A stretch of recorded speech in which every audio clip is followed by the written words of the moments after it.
어쩌라고. 이건 이래서 안 돼, 저건 저래서 안 돼. 모든 순간 너무 많은 고민을 하는 까다롭고 예민한 사람에게 외칩니다. 어쩌라고. 에라 모르겠다. 어쨌든 혼돈 속 찰나의 선택과 기약 없는 뒷수습의 반복. 어쩔 줄 모르지만 어쨌든 하는 팟캐스트 어쩌라고 56번째 방송입니다.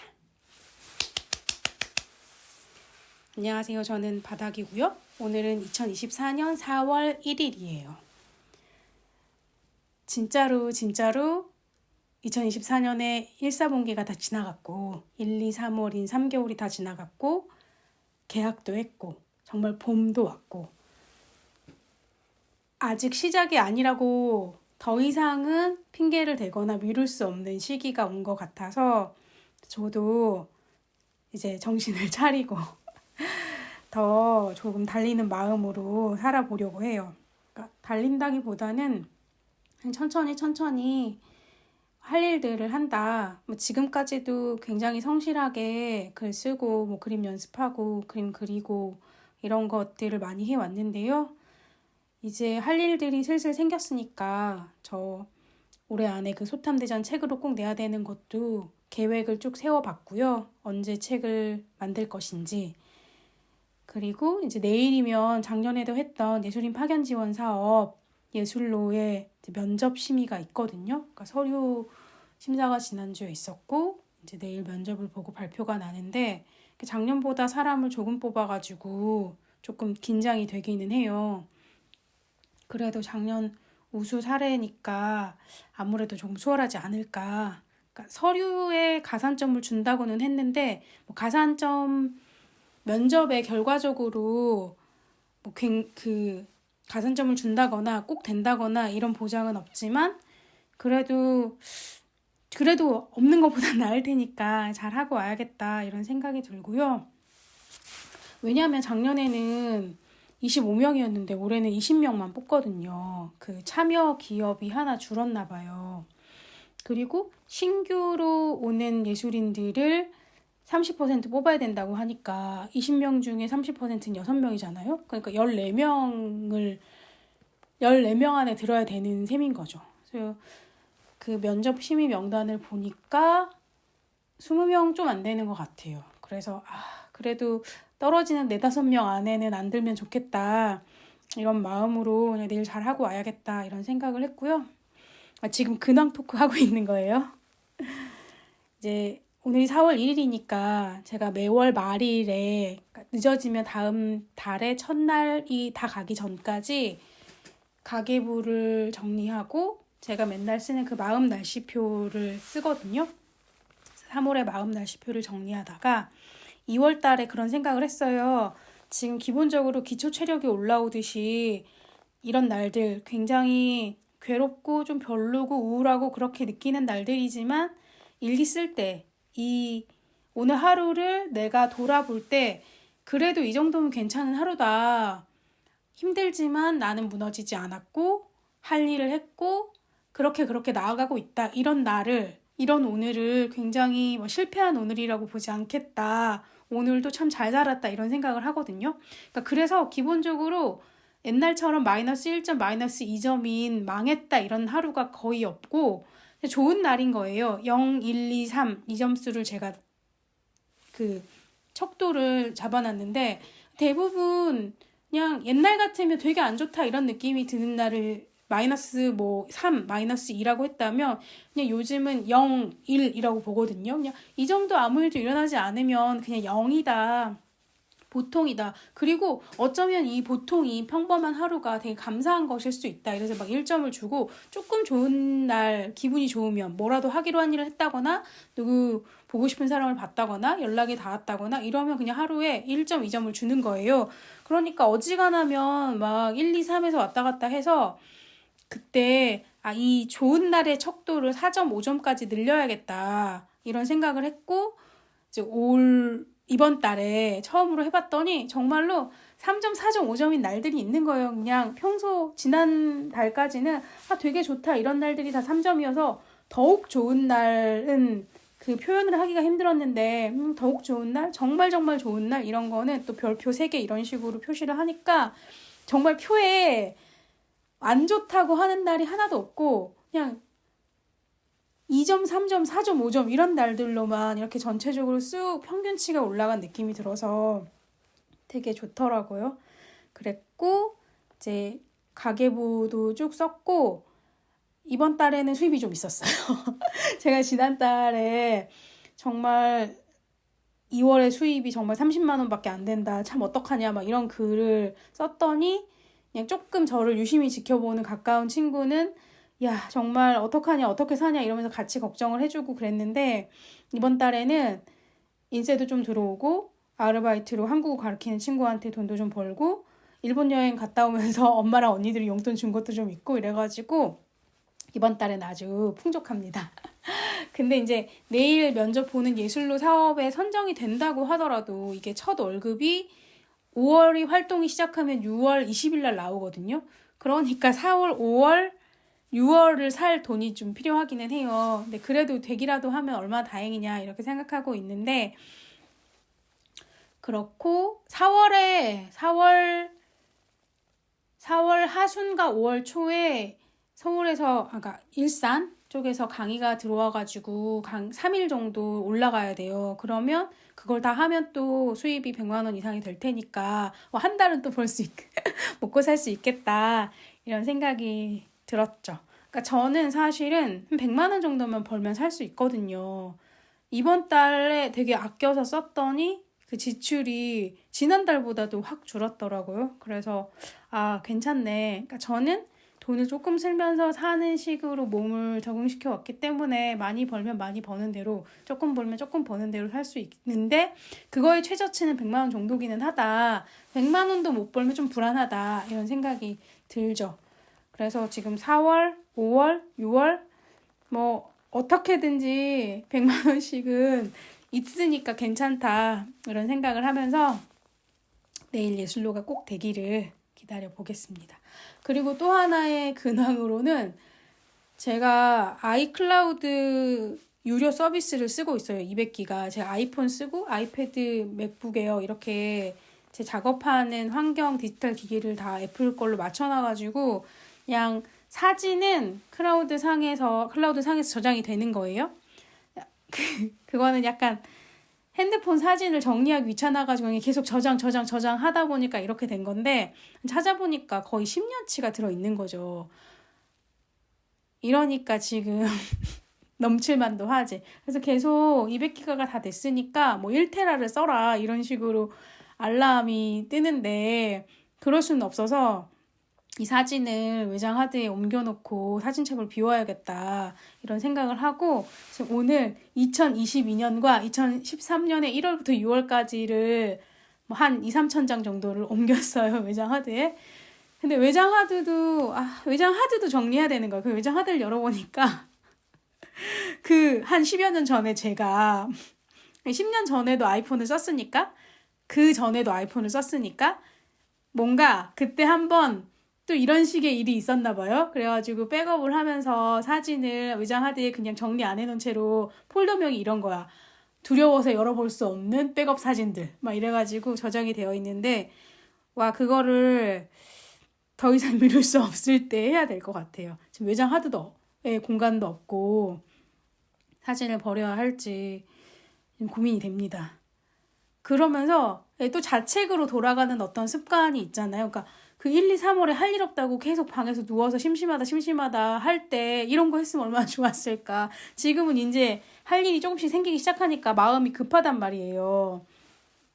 그렇게 자책을 했지만 뭐 그때는 그런 걸 할 에너지도 없었을 때니까 당연히 뭐 그 생각을 할 수는 없죠.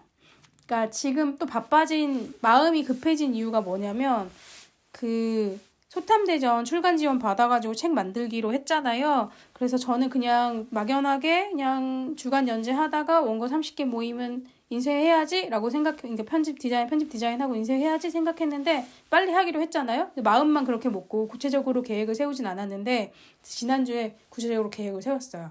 그리고 그냥 그거를 할 때 혼자 하면은 또 페이스를 못 맞추니까 누구라도 나랑 같은 처지에 있는 사람이 모여서 원고가 있는 사람이 마지막으로 원고 점검하고 그 인디자인 같이 해보고 뭐 제작까지 넘겨보는 거를 해보면 좋겠다 하고 교정교정을 보고 그래서 시간표를 한번 쭉 짜봤더니 4월과 5월 2달 동안 하면 책을 만들 수 있겠더라고요. 그래서 이제 그렇게 일정표를 만들고 이제 쓴 모임이라고 해서 글을 써가지고 가지고 있는 사람들이 모여서 이제 저희 집 가까운 공용 공간 같은 데서 모여서 하면 좋겠다 한 4명 정도만.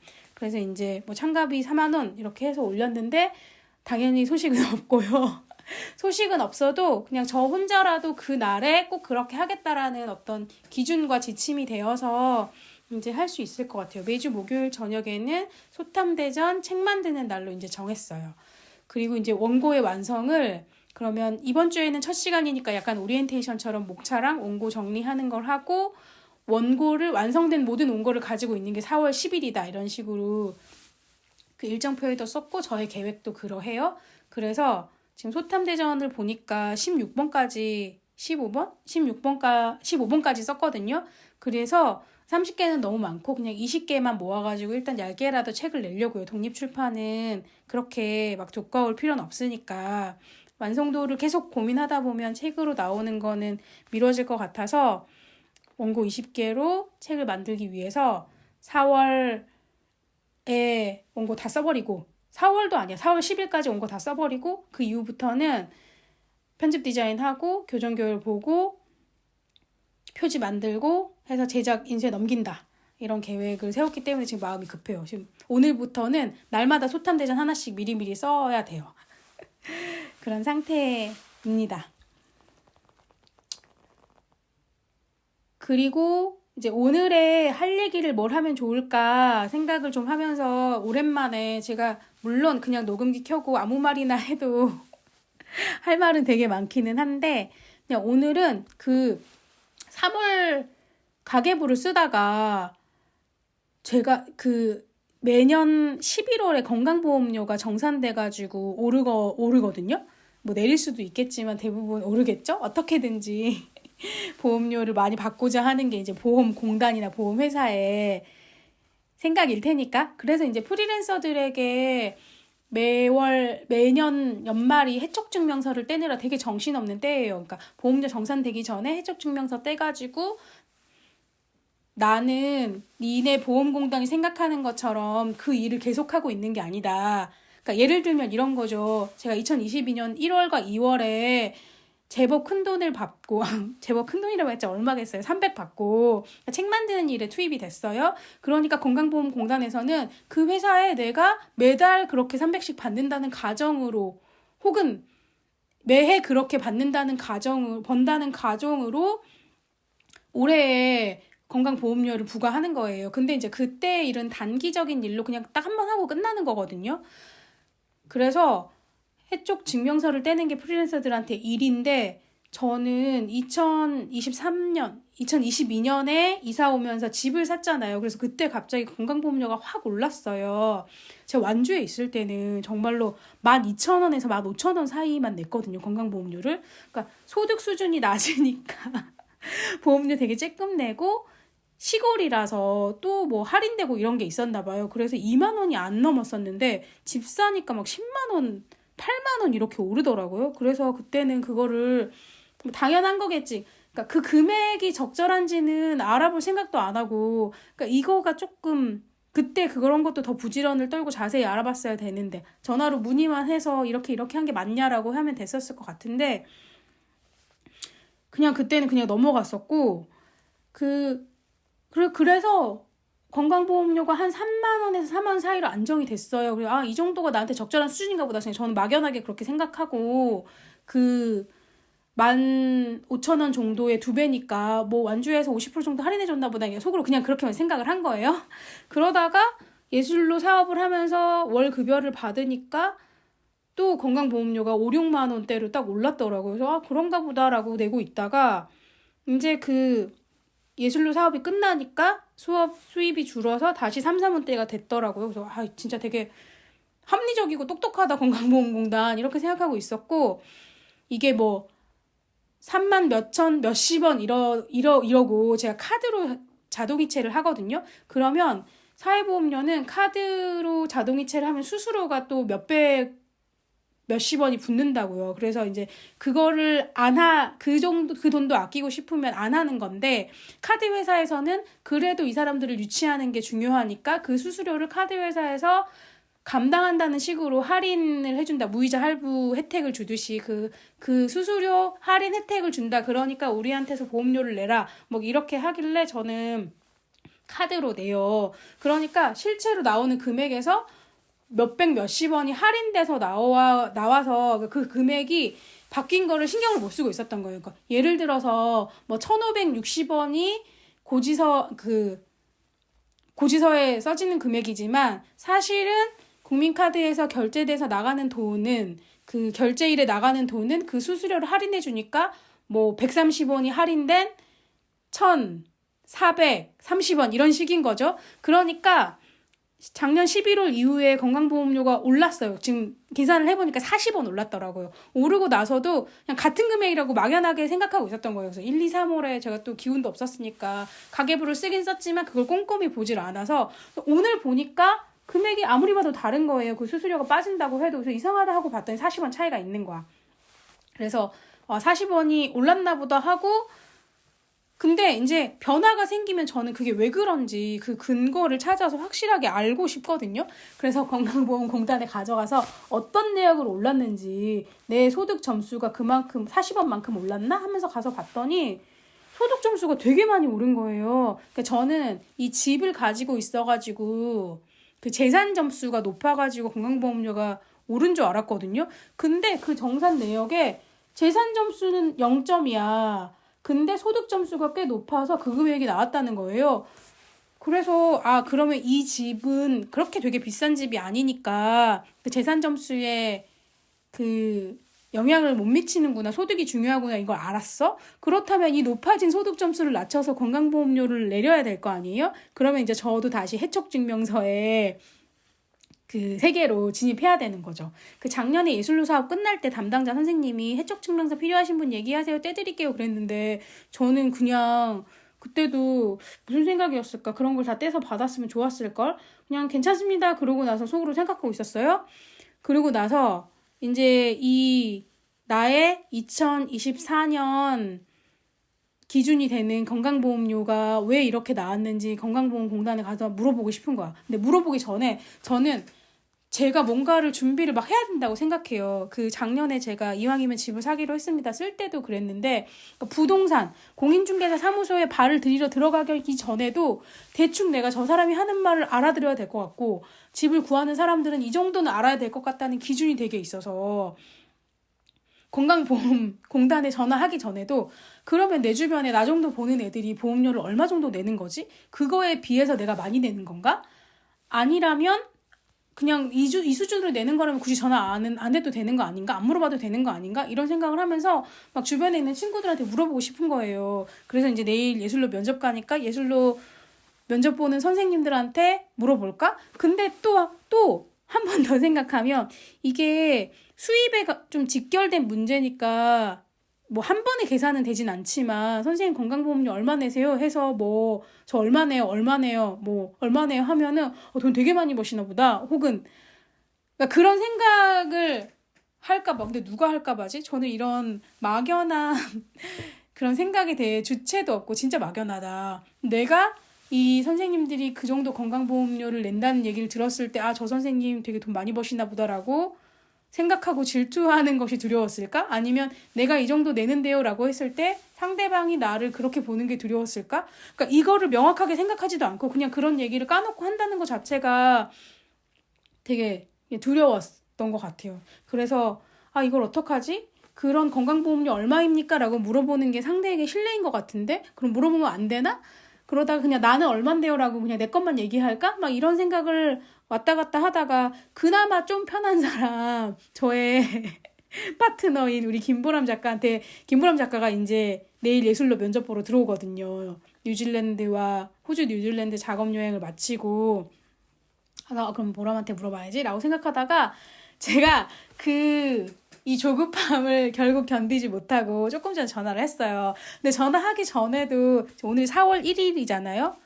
한 달이 시작되는 날이죠. 그리고 월요일이죠. 은행 같은 데도 월요일이 바쁘잖아요. 그래서 왠지 저희도 사무실 다닐 때, 회사 다닐 때, 월요일 날 막 주간회의도 하고, 주말 사이에 있었던 일 막 하고, 이러느라고 좀 정신없고 바쁘고, 일도 하기 싫고 이러니까, 괜히, 그냥 그 전화를 받을 그분의 마음을 내가 지레 짐작하면서, 월요일부터 전화해가지고 이런 거 물어보면 되게 싫겠다, 이러면서, 내일 할까? 모레 할까? 이런 생각을 계속 하면서 막 미루고 있다가, 그냥 계속, 이제 제가 오늘 뭐 할지, 이거 조금, 이야깃거리 정리하고 막 가계부 정리하고 이러면서 너무 도저히 내일이나 모레까지 기다릴 수 없는 것 같아요. 없었어요. 그래서 5시쯤에 전화해가지고 물어봤더니 조근조근 건강보험료가 많이 오르진 않아가지고 뭐 해촉 증명서를 안 냈는데 자세히 그 내역을 살펴보니 소득 점수가 많이 올랐더라. 어떻게 된 상황인지 뭐 알 수가 있겠냐 그랬더니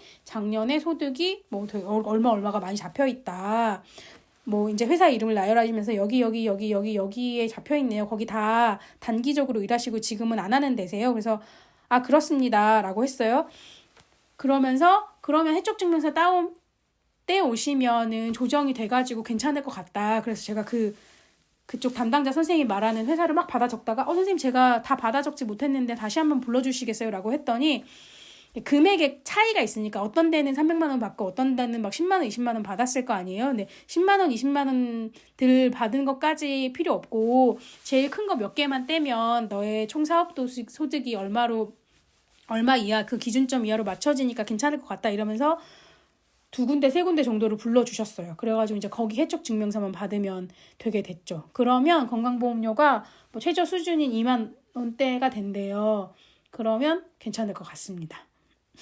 그러니까 그런 식으로 너무 뭔가를 하기 전에 지레 짐작으로 내가 막 걱정을 하고 이건 이래서 안 돼, 저건 저래서 안 돼 이렇게 고민하는 거죠. 그러니까 건강보험공단 직원에게 월요일 날 전화하는 것은 조금 부담스럽다. 그분이 일하기 싫을 것이다. 그러니까 전화하면 안 되고 한 수요일쯤 해야 된다. 막 이렇게 생각하는 거. 혹은 내가 이거 얼마나 늘었다고 그냥 내지 뭐라고 했던 거. 진짜 돈도 못 버는 주제. 그런 생각을 했다는 것도 너무 웃기고. 근데 실제로 뭘 하거나 이렇게 실제로 뭘 전화해서 알아보고 하는 거가 엄청 부담스러운 일은 아니거든요. 그렇고 제가 막 그렇게 되게 무례한 사람들처럼 막 화내면서 말하는 것도 아니고 이런 상황에 대해서 알려주실 수가 있냐 이렇게 하면 되는 건데 그냥 그런 거를 참 좋아하는 인간이구나 내가 이런 걸 좀 다시 한번 알게 됐죠. 그래서 예술인으로서 혹은 프리랜서 작업자로서 건강보험과 해촉증명서에 관한 얘기 좀 하고 싶었고요. 그래서 지금 또 똑같은 거예요. 이제 그 3군데 회사가 그나마 좀 잘 아는 회사였어. 그래서 편하게 해달라고 말할 수 있는 데여서 지금 2분한테는 부탁했고 1분한테는 이제 문자 보냈는데 아직 답이 없어요. 내일까지도 답이 없으면 전화 한번 해보려고 하고 있고 근데 이제 해촉증명서 그냥 떼주세요라고 하면은 그쪽에서도 번거로운 일이니까 내가 거기 들어갈 내용 같은 걸 다 적어서 주고 그 사람 입장에서는 막 도장이랑 그 회사에서 뭐 회사 사업자 번호나 주소 정도만 적어서 하면 될 수 있게 제가 양식을 전에 받은 거를 기준으로 다 만든 거예요. 또 그렇게까지 할 필요도 없을 텐데 그냥 저는 그래야지 마음이 편한 사람이라서 그 3개의 파일을 만들어가지고 이제 전했고 조금 덜 친한 분한테는 저한테 양식이 있는데 그거를 보내드릴까요? 이렇게 물어본 상태예요. 지금 연락이 안 된. 그리고 가장 친한 친구한테도 이렇게 해달라고 했는데 그 친구가 알았어 오늘 저녁에 해줄게. 근데 네가 보낸 파일이 한글 파일인데 버전이 너무 높아서 그 버전 좀 낮춰주라. 이렇게 해서 그래? 이러면서 제가 맥북을 쓰니까 조금 충돌이 있을 수도 있을 것 같아가지고 다시 낮은 버전으로 저장해가지고 친구한테 보냈어요. 그러면서 2번째로 보낸 그 회사 메일에도 혹시 그 친구가 안 열리면 어떡하지? 이런 걱정이 들어가지고 또 다시 낮은 버전으로 저장해서 혹시 이 파일이 안 열릴까봐 낮은 버전을 하나 더 보낸다. 이렇게 했죠. 그래서 그냥 어떻게 보면 나 스스로 내가 일자리라고 생각하면서 뿌듯해하는 경향이기도 하고 그냥 상대를 너무 못 믿나 이런 생각이 들기도 하고, 그러니까 상대가 일을 하기 최대한 편하게 내가 맞춰준다. 그러니까 난 이렇게 스스로 생각하면서 좀 뿌듯하게 하기도 하고, 그냥 일이 좀 잘 되게 하기 위해서 내가 일을 더 많이 가져와서 하는 편이거든요. 회사 다닐 때도 그랬고. 근데 이제 그게 잘 맞는 사람이랑 하면은 나도 이만큼 생각하고 상대도 이만큼 생각해서 서로 어떻게 더 잘해주고 싶어가지고 효과가 시너지가 나는 건데, 저희 작년에 예술로 하는 팀이 그랬던 것 같아요. 그래서 이제 나는 건데, 뭐 이게 좀 어긋나기 시작하면 뭐 당연하게 생각한다거나 내가 계속하면서 좀 억울해. 이거 네 일인데 내가 네 일까지 다 해주고 있네. 이런 생각이 들어서 이제 억울하게 되면 좀 피곤해지죠. 그런 식으로 이제 일부 예술인으로서 건강보험료의 정당한 산정을 위해 해촉증명서를 증명하는 건에 대한 얘기를 좀 나눴고요. 그 다음에 이런 식의 사회보험료, 그러니까 국민연금을 저는 지금 안 내거든요. 왜냐하면 회사 다닐 때는 이제 월급 나올 때 원천징수해서 바로 내지만, 회사 안 다닐 때는 그냥 제가 신고하고 어느 정도를 내는 거예요. 이것도 연금이니까. 이제 회사를 그만둔 사람한테는 너가 지금 회사를 안 다녀서 소득이 없을 테니까 국민연금이 의무 납부지만 내는 걸 좀 유예해 주겠다. 이래가지고 몇 년간 좀 밀어준단 말이에요. 근데 제가 20년까지 회사를 다녔으니까 21, 2, 3년 동안 안 낸 거죠.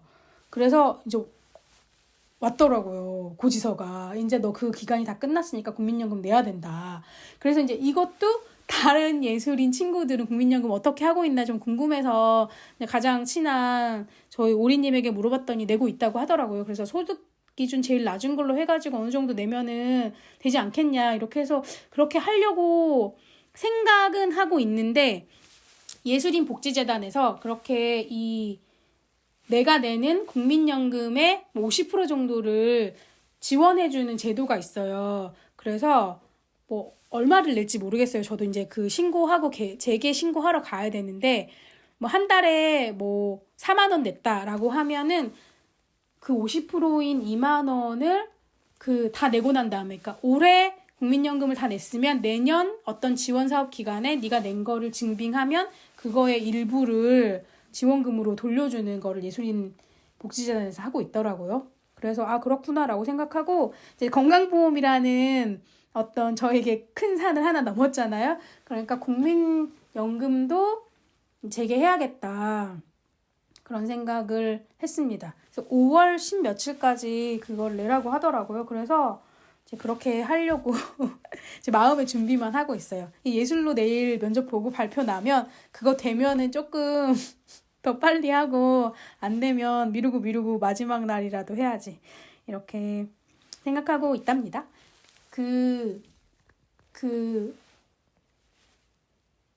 국민연금 돌려받는 거는 표준계약서를 작성해가지고 그 계약서랑 수입이랑 그런 걸 증명해서 내거나, 아니면 어떤 교육을 받으면 그걸 받은 사람한테 그 증빙 수료가 되면 뭐 돌려주거나 했던 것 같아요. 저는 안 해봤는데 이게 오리님은 해봤다고 하더라고요. 그러니까 언젠가 제가 이걸 계속 할 거니까, 이 팟캐스트를 계속 할 거니까 그때 제가 그거 해본 거를 저도 공유를 해볼까 해요. 그리고 예술인 복지재단에 특별하게 막 어떤 혜택 같은 거를 예술인의 복지를 위해서 하고 있는 일, 예술인 파견 지원 사업도 사실은 그런 것이죠. 그거를 이제 예술인 복지재단에서 전국 단위로 하다가 이제 각 지자체에서 지역의 기업들과 지역의 예술인으로 할 수 있게끔 대전문화재단이나 뭐 전북 문화관광재단이나 이런 데서는 지역 사업은 따로 하더라고요. 그래서 저희는 대전에서는 지역 사업으로 따로 하고 있는데, 그것도 이제 예술인 복지재단의 어떤 사업인 거죠. 그래서 여러 가지 사업 중에 제가 그 예술인 심리상담 지원 사업으로 상담도 받고, 전에 창작준비금 이름 바뀌었던데, 창작 디딤돌? 예술활동준비금? 뭐 이런 식으로 바뀌었던데 300만 원을 주면서, 그러니까 무정산으로 그냥 지원금이요. 너 창작하는데 생활안정자금은 아니지. 그냥 창작의 디딤돌이 되게 정산 필요 없이 네가 무슨 작업을 할 거라는 것만 써가지고 자격이 되면 많이 받을 수 있었거든요. 그래서 제가 안 부르고 혼자 고침 낼 때 받았었어요. 그런 식으로 예술인복지재단에 작년 연말쯤에 예술인 패스 전용 체크카드라는 게 생겼어요. 그러니까 예술인 패스가 뭐 공연이나 전시 관람 같은 거 할 때 좀 할인받을 수 있는 예술인 증명 같은 건데, 예술인 활동 증명하고 예술인 패스랑 조금 다른데 저는 두 개 다 있어요. 그래서 그 예술인 패스로 지난번에 그 대선 예술의 전당에서 무슨 공연할 때 50% 할인받아서 본 적은 있어요. 50%였나? 30%였나? 하여튼. 그런데 그 체크카드를 이렇게 광고하면서 가입을 권유하면서 영화를 8,500원에 볼 수 있고, 뭐 무료 상해보험도 들어주고, 뭐 복지몰에서 할인율 좋은 제품을 살 수도 있고, 뭐 이렇게 혜택이 있더라고요. 근데 당연히 저는 보험이나 그 카드를 추가로 만드는 거에 관심이 하나도 없기 때문에 그냥 보고 넘기고 그랬는데, 얼마 후에 이런 글을 봤죠. 그 영화 8,000원에 본다고 그래서 영화비를 아낄 수 있으니까 그거 하나 믿고 내가 예술인 패스 체크카드 만들었는데 영화 한 번 보기가 얼마나 힘든 줄 아냐. 여러분들 그 사실을 알고 그 카드 만들어라. 영화 보려고 만든 거면. 그러면서 누군가가 막 엄청 물론 그럴 수 있지. 되게 그냥 신용카드나 체크카드 쓰듯이 현장에서 할인이거나 나중에 결제 금액이 나갈 때 할인되거나 하는 방식이 아닐 순 있지만 그거가 아니라면 아니라고 자세히 설명을 해줘야 되는데 그 카드 가입 권유할 때는 영화 8,500원에 볼 수 있습니다라고 막 얘기하면서 사실 8,500원에 보려고 하니까 그 베네핏이라는 그 사이트 이름이 베네핏이 맞았나? 갑자기 궁금하네요. 그 베네피아라는 복지물 전용 사이트에 들어가서 회원 가입을 해서 거기서 이 영화 관람 쿠폰이라는 거를 사서 그 쿠폰 번호를 뭐 메가박스 같은 데서 예매할 때 예매를 하고 결제할 때 그 쿠폰을 등록해서 쓰는 거라는 거예요. 그래서 막 블로그에 어떤 사람들이 이제 후기 같은 걸 올렸는데 요즘이 시테크의 시대인데 이거를 할인 받겠다고 그거를 가서 가입하고 다운받고 그렇게 하고 어떻게 하는지 방법도 안 많이 나와 있으니까 막 진짜 한두 시간은 썼다. 진짜 너무 기만적이다. 막 이런 얘기들이 있는데 그러면서도 그 막 처음에 제가 봤던 그 글에서 진짜 여러분들 그거 잘 알고 뭐 가입하려면 가입하세요 이러니까 그 밑에 사람이 정말 그러면 안 하는 게 낫겠네요 라고 하니까 그 원 글을 쓴 사람이 그래도 언젠가 이걸 들고 있는 사람한테만 또 예술인 복지재단에 뭐 지원 처니까 그거 꼭 필요한 순간이 올 것 같다. 그러니까 예술인 활동 증명이 있어야지 뭘 신청할 수 있고 이런 것처럼 그게 분명히 없는 것보다는 나을 테고 꼭 필요한 순간이 있을 것 같아서 자기는 그냥 받아놨다. 자기 생각에는 야, 너도 받아놓는 게 좋을 것 같다. 나중에 그게 필요하다고 하면 너무 확 몰려가지고 또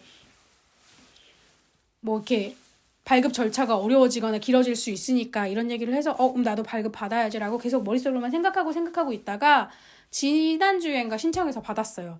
그러니까 그것도 되게 나도 좀 웃긴 게 제가 그 소탐대전 제작 지원금으로 대전문화재단에서 지원금을 받았잖아요. 근데 그 지원금을 받는 거를 여기는 조금 광역시라 그런 건지 대전시 하나은행 대전시청 지점에 가가지고 거기서만 바로 제 신분증만 내면은 거기에 공문이 있으니까 통장 개설을 해주시더라고. 그 전용으로. 그리고 이제 어떤 사이트 정산할 수 있는 사이트에 연결될 수 있게 하여튼 전용 시스템을 이용해야 되나 봐요. 그래서 그걸 만들면서 이거를 예술인 패스 체크카드로 받으면 좋겠다라고 생각했지만 말하진 않았는데 할 수 없었을 것 같아요. 그냥 되게 전용 카드가 오더라고요. 근데 그거를 이제 요새는 카드를 직접 대면 배송을 해야 되잖아요. 그러니까 제가 오키나와에 가 있는 동안 그 카드 배송원 분이 계속 전화를 한 거예요. 근데 그걸 전화를 받으면 국제전화 요금이 서로 나오니까 막 안 받고 있다가 이거 어떻게 해야 되지? 막 문자로 카드 배송원이다. 제발 전화 받아라. 막 이러니까 제가 이거 어떡하지? 이제 일본에서 그러고 있으니까 언니들이 친한 친구한테 부탁해서 거기 전화해서 지금 외국에 있다. 다음 주에 연락드리겠다고 해라라고 전화라고 해라 하는 거예요. 그래가지고 제가 애인을 시켰죠. 애인이 전화해서 이보연 씨 지금 외국에 있어가지고 통화가 불가능하다. 알겠다고 하고 금요일 저녁에 돌아온다고 했대요. 그러니까 정말 제가 금요일 저녁에 공항버스를 막 예매하고 있는데 인천공항에서 전화가 왔더라고요. 근데 너무 정신이 없어서 못 받았고 그냥 안 받는 게 나을 것 같아서 제가 지금 받아서 지금 공강이라서 어차피 오늘 못 가요 이런 얘기를 하면 좀 그럴 것 같아서 했고, 그 다음 날은 토요일이어서 저는 토요일 일요일 지나고 월요일에나 연락이 올 줄 알았는데 일요일 저녁인가 연락이 온 거예요. 진짜 그 일 하시는 분들도 되게 힘드시겠더라. 그래가지고 받았고, 이제 이 체크카드도 분명히 하나은행 체크카드니까 거기서 오실 거란 말이죠. 그래서 저가 옛날에는 그렇게 신용카드를 발급하면, 신용카드나 뭐 그런 바로 안 나오는 체크카드를 발급하면 은행 지점에서 받을 수가 있었거든요. 그래가지고 제가 그 지원사업 카드도 대전은행, 하나은행 대전 지점에서 저 하나은행에서 받고 싶다. 우리 집 근처에 있는 하나은행에서 받고 싶다. 그래서 접수하실 때는 알겠다라고 했는데 그날 저녁에 다시 전화 와가지고 그게 안 된다고 한다. 전용카드라서 우리 지점에 오시거나 너의 집으로 배달을 가야 된다고 한다. 그래서 이제 대전시청은 우리 집에서 조금 가기가 번거로우니까 그냥 받겠다고 했거든요. 그리고 이 체크카드는 은행에서 바로 발급하는 거니까 왠지 은행으로 받을 수 있을 것 같아가지고, 근데 보통 이거를 발급받을 장소를 인터넷으로 카드 신청할 때 정할 수가 있었거든요, 옛날에는. 근데 그런 버튼이 없어서 그냥 넘어가지더라고요. 그래서 다음날 그 상담원 연결로 전화해서 은행 지정을 받고 싶다라고 했더니 그분이 될지 안 될지 모르겠다. 요즘 하나은행에서 카드 업무를 많이 철수해가지고 그 지점에서 받을 수 있는지 없는지 한번 확인해드리겠다. 그리고 다시 연락드리겠다. 그러는 거예요. 그래서 그때 내가 알았다 하고 그 연락을 기다렸으면 됐을 것을 그냥 괜히 그래서 대전시청점에서도 안 된다고 했나 보다라면서 안 되나 봐요. 그냥 그럼 제가 받을게 하고 끄는 거야. 그래가지고 또 이 카드 배달원 분이 저한테 몇 번 전화를 하셨죠. 그런 일이 있었습니다. 여튼 이제 예술인 패스 전용 체크카드 신청하고 받은 이야기였는데 그거에 영화 관람 할인 혜택 엄청 복잡하다. 저도 아직 해보진 않았는데 그래도 8,500원으로 할인받아서 볼 수 있으면 주중만이긴 한데 괜찮을 것 같아가지고 쓰려고 하고 있고, 거기에 보니까 무료 상해보험 가입 이렇게 돼 있는 거예요. 그래서 저는 그거 가입만 하면 바로 보험도 가입되나 보다. 잘 됐네. 나 실비보험 같은 거 하나도 없는데 라고 생각하고 되겠거니 했는데 그거를 받은 사람이 또 가가지고 일일이 자기 뭐 주민번호 놓고 보험을 신청하는 거예요. 그래가지고 뭐 무료니까 해볼까? 그러니까 사실 세상에 공짜가 없잖아요. 그래서 이거를 하는 게 좋은가 안 좋은가 이런 고민을 한참 하다가 그래도 예술인 복지재단에서 예술인들의 어떤 혜택을 위해서 하는 거니까 괜찮지 않을까? 그러니까 저 완주군 살 때 완주군 군민이라면 누구나 자동적으로 자전거 보험에 가입되는 게 이제 그 군의 정책이었거든요. 그러니까 내가 따로 가입하지 않아도 그냥 바로 거기가 가입이 돼서 자전거 타다가 뭐 다치면 보험료 받을 수 있다 이런 게 시정이었기 때문에 예술인 복지 정책 중에 그런 거 있을 수 있겠다 생각하면서 이제 가입을 하려고 제가 그 긴 고민 끝에 이제 가입을 하기로 결심을 합니다. 그리고 이제 이거를 막 가입해서 누르는데 그 필수 선택 사항 있잖아요. 그래서 저는 그런 거 다 필수만 선택하고 선택은 그냥 동의 안 하거든요. 그래서 했더니 또 이거를 선택 사항을 동의를 안 하면 안 넘어가죠. 그래가지고 이상하다. 근데 맨 처음엔 됐던 것 같은데 라고 생각하면서 이래저래 해봤더니 약간 이게 교묘한 게 전체 동의를 누른 다음에 그러면 이제 다음으로 넘어가는 버튼이 활성화가 돼요. 근데 저는 선택 항목은 동의하지 않음을 하고 싶잖아. 그래서 선택 항목을 일단 전체 동의를 누른 다음에 선택 항목을 동의하지 않음을 눌렀더니 그 다음으로 넘어가기 버튼이 활성화가 되어 있어요. 그래서 눌렀어. 그랬더니 안 되는 거예요.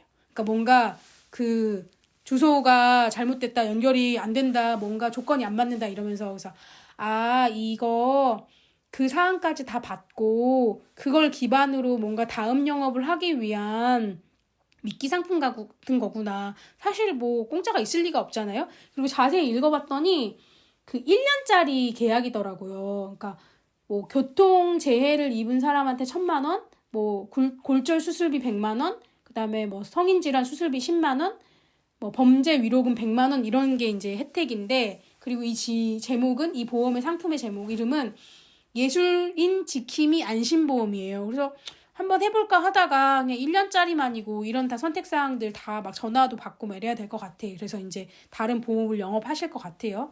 물론 그 전화를 받고 저 안 합니다 이럴 수도 있겠지만 저는 그럴 수 있는 사람이지만 할까?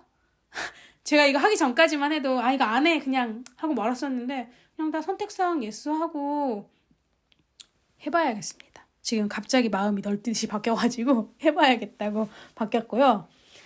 지금 아까 그 예술인 패스 체크카드로 영화 할인으로 보기 어렵다는 얘기 했잖아요. 거기 하나 더. 홈페이지에서는 또 안 돼.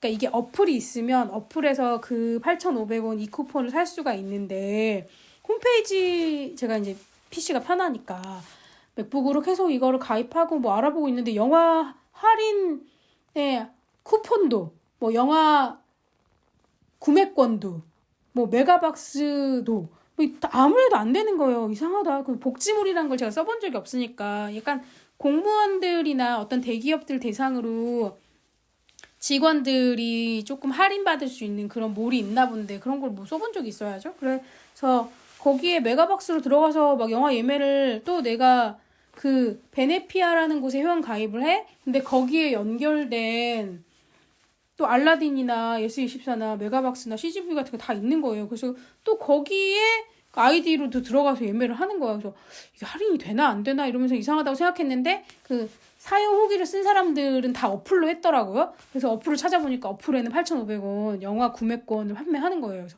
이게 뭐야?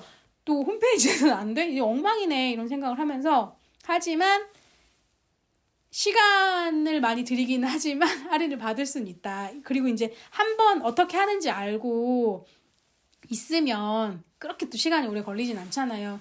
그러니까 예술인 패스 있고 영화 많이 보시는 분들은 8,500원. 요새 영화비가 엄청 비싸더만요. 12,000원, 막 14,000원 이러던데 그러면 좀 할인 받아서 볼 수 있으니까 괜찮은 혜택인 것 같습니다.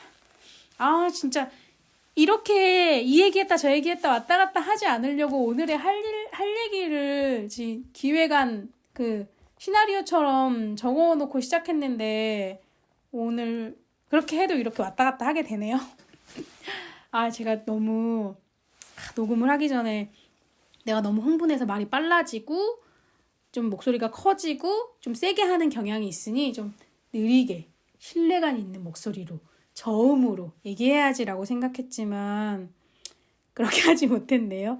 그냥 나란 사람이 이런 사람이구나 또 한번 알게 되었습니다. 오늘은 이 정도로 하려고 하고요. 지금 예술인 지킴이 안심보험 들기로 다시 마음 바뀌었으니까 이거 끄고 그거 들을 거고요. 사진첩 정리는 어떡하냐. 지금 제가 인스타로 지금 지켜보고 있는 완주에서 알던 친구 막 기록하고 책 만들고 이런 걸 하는 친구인데 그 친구가 워크숍을 열었더라고요. 핸드폰에 있는 사진 어떻게 정리해야 될지 너무 엄두가 안 났죠? 우리 모여서 같이 해요. 그래서 책으로 만들 건 어떻게 하는지 모르겠어요. 근데 책으로 만들 것 같은데 책 만드는 친구니까 만들 건 만들고 삭제할 건 삭제해요. 이런 거겠죠? 저도 그런 걸 해야 될 텐데 말입니다. 혼자라도 해야 될 텐데.